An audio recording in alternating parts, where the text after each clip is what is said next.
welcome to the BYH podcast. I'm Dewan Saeed. This is Shubho. And today we have the legendary Warface with us. They're doing a concert throughout America. They've gone to multiple cities. They've done multiple states. And luckily we're here. This is a podcast. It'll be very informal.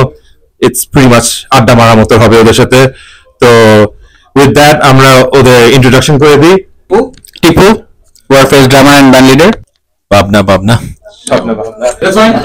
পলাশনুর lead singer তো আমরা thank you very much আসার জন্য আমাদের এখানে আমাদের হিউস্টনকে to grace our presence. I mean, we're all big fans of Warface. আমরা জানি যে 40 years আপনারা 40 years celebrate করতেছেন. So it has been a long journey. So going back to the very beginning, যতটুকু আমি জানি যে I think 1991 এ আপনাদের ফার্স্ট অ্যালবাম আসছে. তো তখনকার আমলে তখন ক্যাসেট ছিল এন্ড এরকম আমাদের মতো যেটা আমরা আপনাদের প্রেস কনফারেন্সে আমরা আলোচনা করতেছিলাম যে তখন এরকম মুঠোফোন ছিল না এবং ইন্টারনেট ছিল না এত তাড়াতাড়ি সবার কাছে কিন্তু পৌঁছানো যেত না তো হাউ ওয়াজ দ্য ফিলিং যখন আপনাদের প্রথম অ্যালবামটা রিলিজ হলো দেন যারা আপনারা কোর মেম্বার ছিলেন তারা বলতে পারবেন যে how was the feelings how was the response যদি একটু শর্ট করে আপনারা বলেন 1991 সালের 21 জুন আমাদের ফার্স্ট অ্যালবাম রিলিজ হয় এটা সারগাম থেকে তা এটা বেসিক্যালি আসলে আমরা আমাদের সেলফ টাইটেল অ্যালবাম একটা নতুন ধরনের বাংলা গানে আমরা সাউন্ড দেওয়ার চেষ্টা করেছি রক সাউন্ড প্রথমে বুঝিনি যে এটার সফলতা এরকম ভাবে আসবে সফলতাটা এইভাবে আসবে এটা রিলিজ হবার যারা রিলেট করার প্রথমে অনেকে রিলেট করেছে যারা নতুন নিয়ে বিশ্বাসী বাট অনেকে রিলেট করতে একটু সময় লেগেছে 6 মাস 8 মাস 1 বছর 1.5 বছর পর অনেকে রিলেট করতে পেরেছে আস্তে আস্তে আমরা আমাদের মিউজিকের পরিধিটা ঢাকা ছাড়িয়ে চট্টগ্রাম এসব জায়গায় গিয়েছে এবং অন্যান্য শহরে আরো অনেক বছর পর গেছে কিন্তু খুব লিমিটেড অবস্থা ছিল এবং যখন আমরা 6 মাস 8 মাস পরে সফলতা দেখতে পেলাম এবং বিভিন্ন পত্রপত্রিকা আমাদেরকে ইন্টারভিউ করতে আসছে এবং অ্যালবাম এবং গান সম্পর্কে জানতে চাচ্ছে তখন বুঝতে পারলাম যে কিছু একটা আমরা করেছি ঠিক আছে তা এই হলো বিষয় তা আস্তে আস্তে যখন ভালো লাগছে এবং অ্যালবামের পর চলা অবস্থাতেই কমল চলে আসে ভাবনা তার কয়েক বছর পর চলে আসে রাসেল 92 তে চলে আসে সো আমরা আসলে বুঝে উঠি নাই যে কিভাবে কি হতে যাচ্ছে ঠিক আছে তা আস্তে আস্তে এটা সফলতা পেলাম এবং যখন সারগাম থেকে সেকেন্ড অ্যালবামের অফারটা আসলো বুঝলাম যে আমরা কিছু করেছি এই ফিলিংসটা সবারই মধ্যে অন্যরকম ছিল ভাবনা ভাই যদি কিছু অ্যাড করতে চান এখনো মঞ্চ করছি টিপু যেটা বলছিল আর কি যে it was very unexpected in the sense that ওই সময়টাতে এই ধরনের গান বলতে গেলে করাই হতো না তো সেখানে হার্ড রক দিয়ে আমাদের যে ধরনের লিরিক্যাল প্রেজেন্টেশন গুলো ছিল আমি পার্সোনালি ওয়াজ ভেরি সারপ্রাইজড যে জিনিসটা এতটা পিক করছে আর কি ইভেন্চুয়ালি রাইট সো ওখান থেকে আমি নিজেও শিখছি আসলে if you're passionate about something just go do it we didn't worry about being popular we wanted to do what we wanted to do and it just alhamdulillah became popular তো ওই experience গুলো প্রথম বছরগুলোতে টিপুর আমি এসেছিলাম কমল ওরা বিদেশ থেকে আসতো শো করার জন্য অনেক বছর আমাদের পথ চলা এবং অনেক কোয়ালিফাইড ভালো আর্টিস্ট আমাদের ওয়ারফেসের থ্রুতে they have passed through it and then they themselves have become good artists good bands সেটা একটা বড় চ্যালেঞ্জ ছিল আমাদের সবসময় তো আমি ক্রেডিট টিপুকে দেই যে to hold keep he kept it together আর আমাদের ওই চ্যালেঞ্জটা অ্যাকচুয়ালি আমাদের স্ট্রেংথ কিভাবে এই যে কোয়ালিফাইড যে আর্টিস্টরা যারা এসছে বিভিন্ন সময় তাদের একটা মার্ক রেখে গেছে ওয়ারফেসে যার জন্য ওয়ারফেসের গানগুলো শুনলে দেখবেন যে অনেক varieties of emotions and so tunes তো 40 বছর হচ্ছে আমরা এক্সাইটেড and আমাদেরও বয়স হচ্ছে but so we're very excited to be here Evergreen band Thanks for everything. Thank you. And I was gonna ask it like at the very end. It was for Palash Bhai, but since you mentioned যে আপনাদের হাত ধরে অনেক already legendary voice already চলে গেছে, and you are filling that spot for a lot of legendary vocals, right up before you there was Mizan Bhai, then Balam was there, and so many others. Sanjay Bhai, and a lot of people talk about the Sanjay Bhai একটা version কিন্তু আপনি আর কি, so how do you feel that, এবং আপনি কিভাবে সেই ভয়েডটাকে feel করতেছেন, আপনি কি প্রেশারাইজ ফিল করেন কিনা যে লিগ্যাসিটাকে ইয়ে করার জন্য আর কি? For answer your that question, আমি একটু বলতে চাই যে 40 years is a big deal. এটা আসলে আমরা যারা এন্টারটেইনমেন্ট বিজনেসে আছি, এন্টারটেইনমেন্ট এমন একটা জিনিস খুব ট্রানজিয়েন্ট, সব সময়ের জন্য থাকে। আর ওয়ার্ফ ইজ একটা লাইফ টাইম এক্সপিরিয়েন্স। এক্সপিরিয়েন্সটা মানে আমাদের জন্য, আমরা যারা অরফেজের ফ্যান, আমি আগে ফ্যান তারপর অরফেজের ভোকালিস্ট, আমি এইভাবে সবচেয়ে নিজেকে দেখি আর কি। আর বাংলাদেশের মানুষের জন্য, সঙ্গীত পিপাসু মানুষদের জন্য এটা একটা এক্সপিরিয়েন্স, বিকজ 40 years ধরে একটা band still up and running and still successfully producing songs, one of এটা আসলে, এবং আমরা যখন কনসার্টে আসি এরকম, আজকে একজন আছেন হাসান ভাই, সেও ফ্যান, তার ছেলেও ফ্যান, তার ছেলে বয়স 10 বছর। সো এটার এই এক্সপিরিয়েন্সটা আসলে প্রথমত হচ্ছে খুবই মানে এটা মানে কি বলবো, এটা একটা অসমান্তরাল এক্সপিরিয়েন্স আমার কাছে মনে হয়। Are coming to your that question যে কিরকম লাগে দুজন, দেখেন vocal, as far as the vocalist is concerned, আমার কাছে যেটা মনে হয় যে ইটস আ হিউজ চ্যালেঞ্জ, অনেক বড় দায়িত্ব। এই জায়গায় ফেম টেমের থেকে আমার মনে হয় দায়িত্বটা ভালো করে করা দরকার, এন্ড আমি সবসময় এটাই ফোকাসে রাখি যে আমার ডিপার্টমেন্ট আমি কিভাবে সামলাচ্ছি। সো সেই জন্য সামটাইমস আমরা সাইট সিং করতেও যাই না, বিদেশে এসে মানুষ যেটা করে, বাট আমি সেটা কম্প্রোমাইজ করি, because I need to protect my voice, because 13টা 14টা শো এবং একটার উপর আরেকটা শো আসতেছে। সো আমার কাছে মনে হয় যে ওই জায়গাটা থেকে আমার মনে হয় যে যে লেগেসিটা আছে, যে টর্চটা আমি ক্যারি করে নিয়ে যাচ্ছি, I have to do it properly. এই তো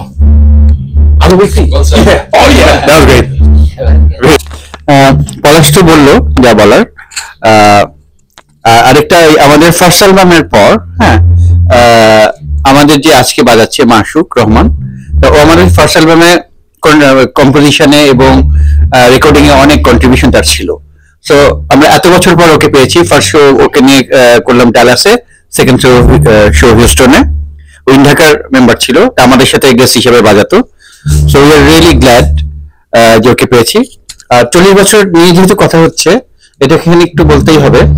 40 বছরের আমাদের প্রথম লাইন আপ থেকে, তারপর অ্যালবামের লাইন আপ থেকে এখন পর্যন্ত আমরা যারা আছি, মানে প্রত্যেকের সাহায্য সহযোগিতা এবং স্যাক্রিফাইস, ডেডিকেশন, কমিটমেন্টের জন্য কিন্তু আমরা এখানে আসতে পেরেছি, এবং প্রত্যেকের ফ্যামিলির কাছে আমরা কৃতজ্ঞ। আপনারা তো অনেকজনের ইন্সপিরেশন, কিন্তু আপনাদের ইন্সপিরেশন কে ছিল, এবং ওই ইন্সপিরেশন কি ইভলভ করে নাকি থ্রু আউট? বিকজ 40 বছর ধরে like you pick something up new, you see it, you're like, okay, we might evolve into this as well.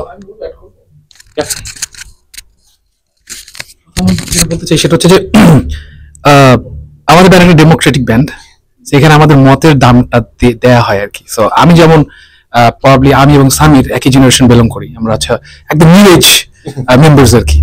So আমাদের ইনপুট গুলো টিপু ভাই বা আপনার ভাইরা অ্যাকসেপ্ট করেন। So it's all about sharing. So আমাকে যেটা মনে হয় শেয়ারিংটাই দরকার, এবং এই জন্যে ব্যান্ড এখন পর্যন্ত ঠিক আছে। আমার যেটা মনে হয় যে যুগে যুগে শেয়ারিংটা হয়েছে আসলে। সো যেমন শামস ভাইয়ের একটা জেনারেশন, রজব একটা জেনারেশন, আমরা একটা generation, so probably 4 generation are working together right now. So এই তো this how it should be, এটাই হচ্ছে আসলে এখন। আর ইন্সপিরেশন আর তো বললোই, আর তাছাড়া আমরা ওয়েস্টার্ন মিউজিক আমরা শুনতাম, এখনো শুনি। ওই সময় আমার ইন্সপিরেশন ছিল Black Sabbath, Dio, Led Zeppelin, Metallica, Megadeth, Uriah Heep, অনেকেই। আর এই তো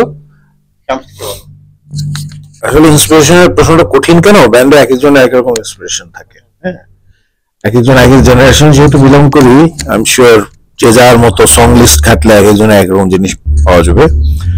আর শুধু যে গান তা তো না, একটা ব্যান্ডের পিছনে আরো অনেক কিছু ইন্সপিরেশন থাকে, উপন্যাস, cinema, film directors, or even কবিতা, হ্যাঁ, ইভেন পলিটিক্যাল অ্যাফেয়ার্স, হ্যাঁ, এগুলো সবকিছু ইন্সপিরেশন থাকে।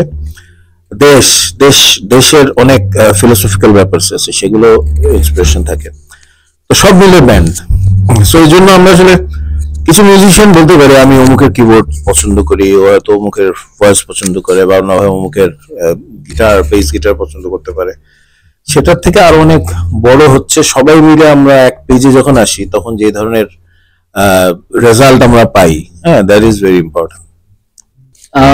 আসলে কথা বলতে গেলে পুরো রাত কথা বলতে হবে, এন্ড জাস্ট ফিনিশিং করি যে জাস্ট দুইটা ছোট করে কোশ্চেন, যে ওয়ারফেজ সামনে গিয়ে আমরা কোনো পূর্ণাঙ্গ অ্যালবাম দেখতে পারবো কিনা, বাংলাদেশের দর্শক কি আশা করবে কিনা, এক নাম্বার। আর একটা হচ্ছে যে ওটা আমরা আগের দিনও কথা বলছিলাম যে এটা নিয়ে, যে প্রেজেন্ট জেনারেশনের জন্য ওয়ারফেজ হয়ে ওঠার মতো কোনো সাজেশন আপনারা গুরুবার দিবেন কিনা? হ্যাঁ, আমরা 40 বছর সেলিব্রেশন করছি। আমাদের প্ল্যান আছে, আমরা আমাদের ট্যুরের এই ইউএসএ ট্যুর, আফটার দ্যাট আরো বেশ কয়েকটা দেশে ট্যুর আছে, এগুলোর ফাঁকে ফাঁকে আমরা অ্যালবামের কাজটা ধরবো, খুব শিগগিরই ধরবো। এটা ওভারডিউ হয়ে গেছে অ্যালবামের কাজ। পলাশ তো প্রায় 7-8-9 বছর হয়ে গেল, ওকে নিয়ে অ্যালবামটা ওভারডিউ হয়ে গেছে। সো আমরা খুব শিগগিরই অ্যালবামের কাজে হাত দিব, আমাদের এই ট্যুরের একটু ব্যস্ততা কমলেই বা এই মাঝখানেই। এটা একটা বিষয়। আর ওয়ারফেজের চেয়ে আরো ভালো হবে, তাদেরকে ভালো গান করতে হবে, ভালো গান করতে হবে, ম্যাটেরিয়াল বানাতে হবে, যেই গান আজ থেকে 20 বছর, 50 বছর, 100 বছর পরে যেন হৃদয় টাচ করে। সেরকম ভাবে নতুন জেনারেশন যদি করে, তাহলে যে কোনো মিউজিক স্টাইলই হতে পারে, সেটা করলে তারা আমাদের চেয়ে আশা করি বেশি সফলতা পাবে। আচ্ছা, আরেকটা জিনিস হলো যে innovation, originality, and hard work, এই তিনটা ছাড়া কোনো কিছু হবে না। সো সাফল্য টার্গেট করে কাজ না করে আই উড সাজেস্ট যে ইনোভেটিভ হও, অরিজিনাল কিছু করো। এবং আমাদের স্টিভে যেটা বললেন 100% এগ্রি যে আমাদের থেকে অনেক বেটার জিনিস হতে পারে।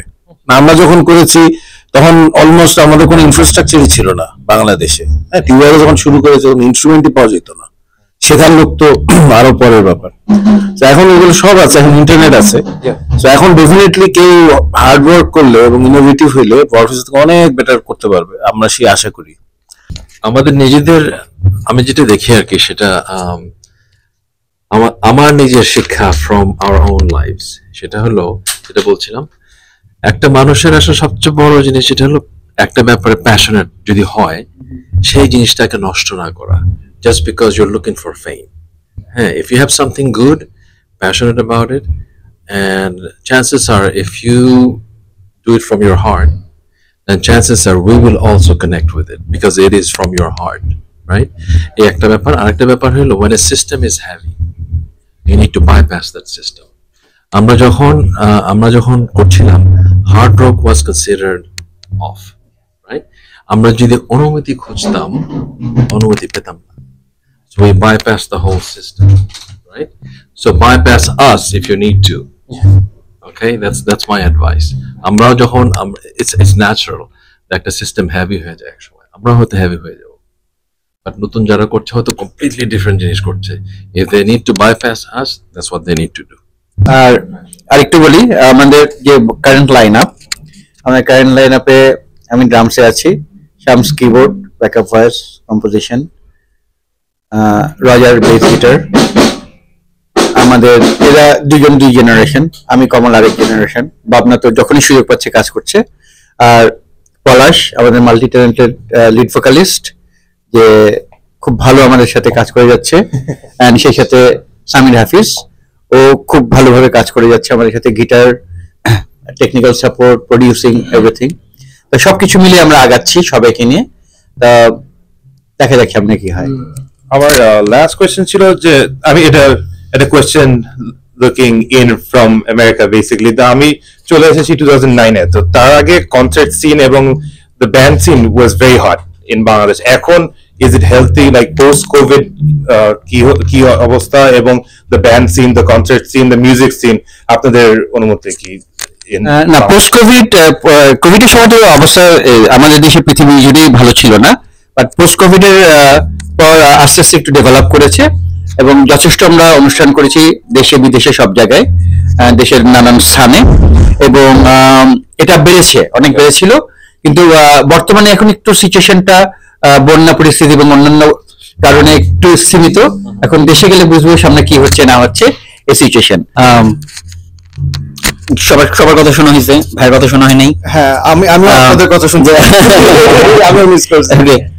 আপনার জন্য একটা interesting question. Okay, So, being in the like legendary bank like Warfaze, definitely you have like fan base, you have like verified page and stuff.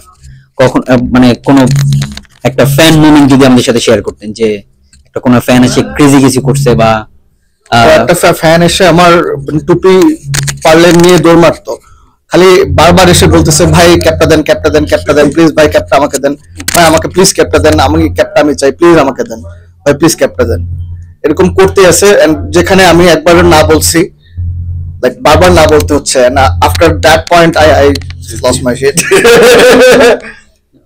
Yeah, but yeah, you get heckled by fans all the time, and it's pretty normal. Like if you're someone from a band like Warfaze, it's normal. পলাশকে ঘিরে ধরে, টিউকে ঘিরে ধরে, ওই তুলনায় আমাকে কম ঘিরে ধরে। You've been snatched. But একবার একজন আমার ওই ক্যাপের পিছে লাগছিল, তখন I really সরি ম্যান, ক্যাপটা দিতে পারলাম না, এবং আর কেউ যদি চান আপনিও পাবেন না। কয়েকটা ফ্যান জোর করে পডকাস্টে বসায় রাখে ইয়ের পর, সাউন্ড চেকের পর। Thank you. সর্বশেষে সবাইকে অসংখ্য ধন্যবাদ আমাদেরকে টাইম দেওয়ার জন্য।